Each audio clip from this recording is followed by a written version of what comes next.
24 speak ইতালিয়ানে আপনাদের সবাইকে স্বাগতম। বেনভেনুতি a tutti। আমি ময়ন আছি আপনাদের সঙ্গে। চলুন আজকের লেসন শুরু করা যাক। আজকে আমরা জেনারে বা লিঙ্গ বা জেন্ডার নিয়ে আলোচনা করব। জেনারে বা লিঙ্গ কাকে বলে?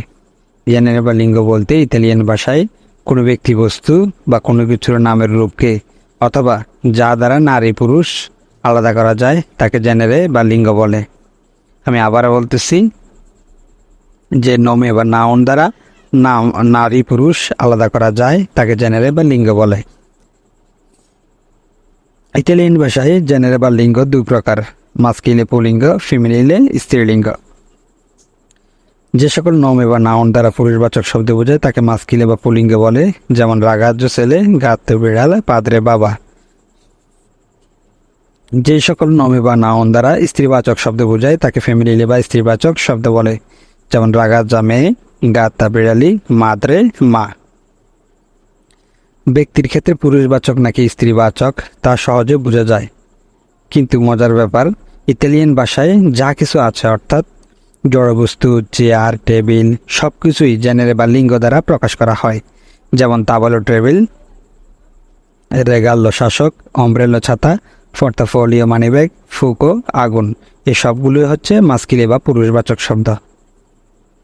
ফিমেনিলি শব্দগুলো দেখা যাক। পাল্লা বল, পেন্না কলম, মাতিতা পেন্সিল, পেনতলা পাতিল, কান্দেলা মোমবাতি। এ সকল শব্দগুলি হচ্ছে ফিমেনিলি বা স্ত্রীবাচক শব্দ। ইতালিয়ান ভাষায় পুরুষবাচক শব্দগুলো চেনার উপায় হলো যে নমে বা নাউনগুলোর শেষে ও এ থাকে। আমি আবার বলতেছি, যে নমে বা নাউনগুলোর শেষে ও এ থাকে সে শব্দগুলোকে মাস্কিলে বা পুরুষবাচক শব্দ বলে। এবং ইতালিয়ান ভাষায় স্ত্রীবাচক শব্দগুলো চেনার উপায় হলো যে নমে বা নাউনগুলোর শেষে আ থাকে তাকে সেই শব্দগুলোকে ফেমিনিলে বা স্ত্রীবাচক শব্দ বলে। ইতালিয়ান ভাষায় নমে বা নাউনগুলোর শেষে যে নাউনগুলোর শেষে ও এ থাকে তা পরিবর্তন করে আমরা যদি আ বসাই তাহলে মাস্কিলে পুরুষবাচক থেকে ফেমিনিলে স্ত্রীবাচক হয়ে যাবে। যেমন ছেলে শিশু বাম্বিনো, ও পরিবর্তন করে আ বসালে বাম্বিনা কন্যা শিশু। কুকুর কানে, আমরা এ পরিবর্তন করে আ বসালে কানিয়া কুকুরনি। বন্ধু আমিকো, ও পরিবর্তন করে আ বসালে আমিকা বান্ধবী। জনাব সিনিয়রে, আমরা এ পরিবর্তন করে আ বসালে সিনিয়রা ম্যাডাম। কর্মচারী ইম্পিয়াগাতো, আমরা যদি ও পরিবর্তন করে আ বসাই ইম্পিয়াগাতা কর্মচারিণী। তাহলে এখন থেকে আমরা ইতালিয়ান মাস্কিলে থেকে ফিমেনিলে বা স্ত্রীবাচক করতে পারবো।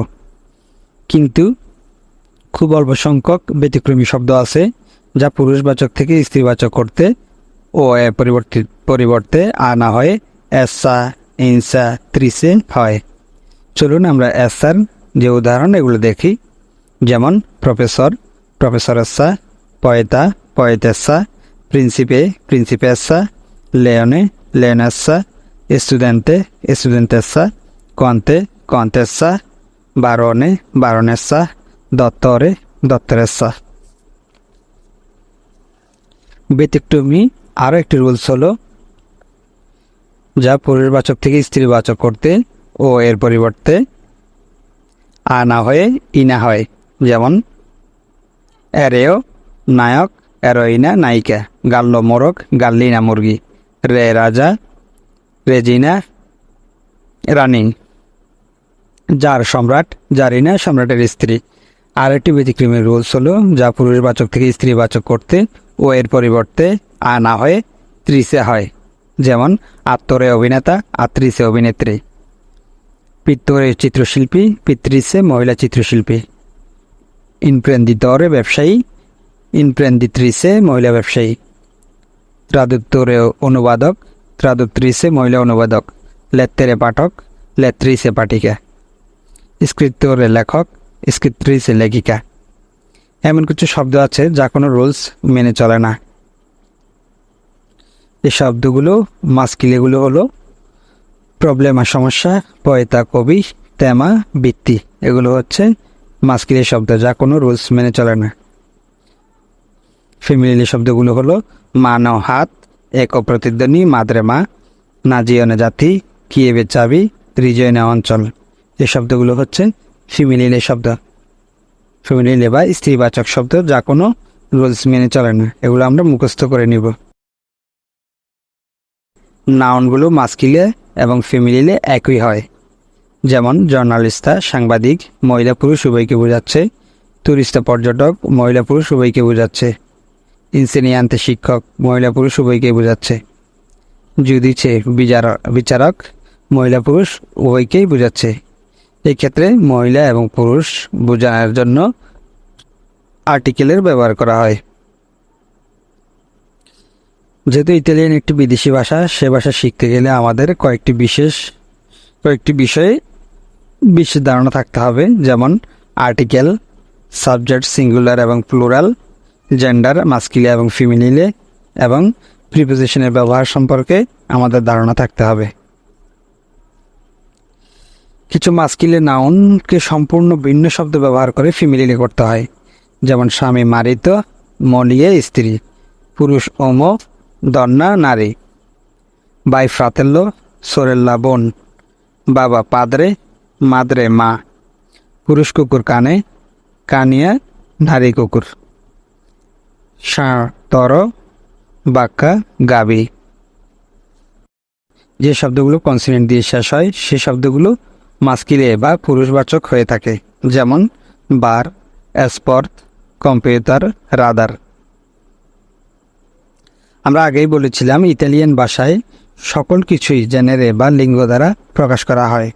কিছু কিছু নাউন এবং নমে আছে যে নামগুলো প্রতিটি শব্দই স্ত্রীবাচক শব্দ দ্বারা প্রকাশ করা হয়। যেমন ফলের নাম, বিজ্ঞান বিভাগের নাম, সামরিক কার্যক্রমের নাম, শহর, নদী, অঞ্চল, দেশ, মহাদেশের নাম। যেমন মেলা আপেল, পেরা নাশপাতি, বানানা কলা। এরকম এই জাতীয় যত ফলের নাম আছে সবগুলোই স্ত্রীবাচক বা ফিমেলিলে শব্দ। বিজ্ঞান বিভাগের নাম কেমিকা, রসায়ন, মেডিসিনা ওষুধ, বিওলজিয়া, জীববিদ্যা। এ ধরনের বিজ্ঞান বিভাগের যত নাম আছে সবগুলো স্ত্রীবাচক শব্দ। পুলিজিয়া পুলিশ, পাতুলিয়া টহলদারি। এই ধরনের সামরিক কার্যক্রমের যত নাম আছে সবগুলো স্ত্রীবাচক শব্দ দ্বারা প্রকাশ করা হয়। তারপর রোমা, ইতালিয়া, এশিয়া। এ ধরনের যত দেশ, মহাদেশের, দ্বীপ অঞ্চলের নাম আছে সবগুলো স্ত্রীবাচক শব্দ দ্বারা প্রকাশ করা হয়। কিছু কিছু নমে বা নাউন আছে যে নামগুলো প্রতিটি শব্দই মাস্কিলে বা পুরুষবাচক শব্দ দ্বারা প্রকাশ করা হয়। যেমন গাছের নাম, ধাতু ও রাসায়নিকের নাম, দিন ও মাসের নাম, সমুদ্র, পাহাড়, হ্রদ, নদী নামসমূহ, অঙ্কবাচক, মদ, প্রেগারে প্রার্থনাসূচক বাক্য। যেমন মেলো আপেল গাছ, পেরো নাশপাতি গাছ। এই ধরনের যত গাছ আছে সবগুলি পুরুষবাচক শব্দ দ্বারা প্রকাশ করা হয়। ওরো স্বর্ণ, অক্সিজেনে অক্সিজেন। এ ধরনের ধাতু বা রাসায়নিক যত নাম আছে সবগুলোই পুরুষবাচক শব্দ। দিন ও মাসের নাম জেন্নাইও জানুয়ারি, সাবাতো শনিবার। এই ধরনের যত নাম আছে দিন ও মাসের সবগুলি পুরুষবাচক শব্দ দ্বারা প্রকাশ করা হয়। সমুদ্র, পাহাড়, হ্রদ, নদীর নামসমূহ পুরুষবাচক শব্দ দ্বারা প্রকাশ করা হয়। কুন্তি অঙ্কবাচক, বিনি মদ, প্রেগারে প্রার্থনাসূচক বাক্যগুলো মাস্কিলে বা পুরুষবাচক শব্দ দ্বারা প্রকাশ করা হয়। আজকের লেসন এই পর্যন্তই। এতক্ষণ আমাদের সাথে থাকার জন্য আপনাকে অসংখ্য ধন্যবাদ। আমাদের ভিডিওগুলো ভালো লাগলে like, comment, share and subscribe করে আমাদের পাশে থাকবেন। আসসালামু আলাইকুম।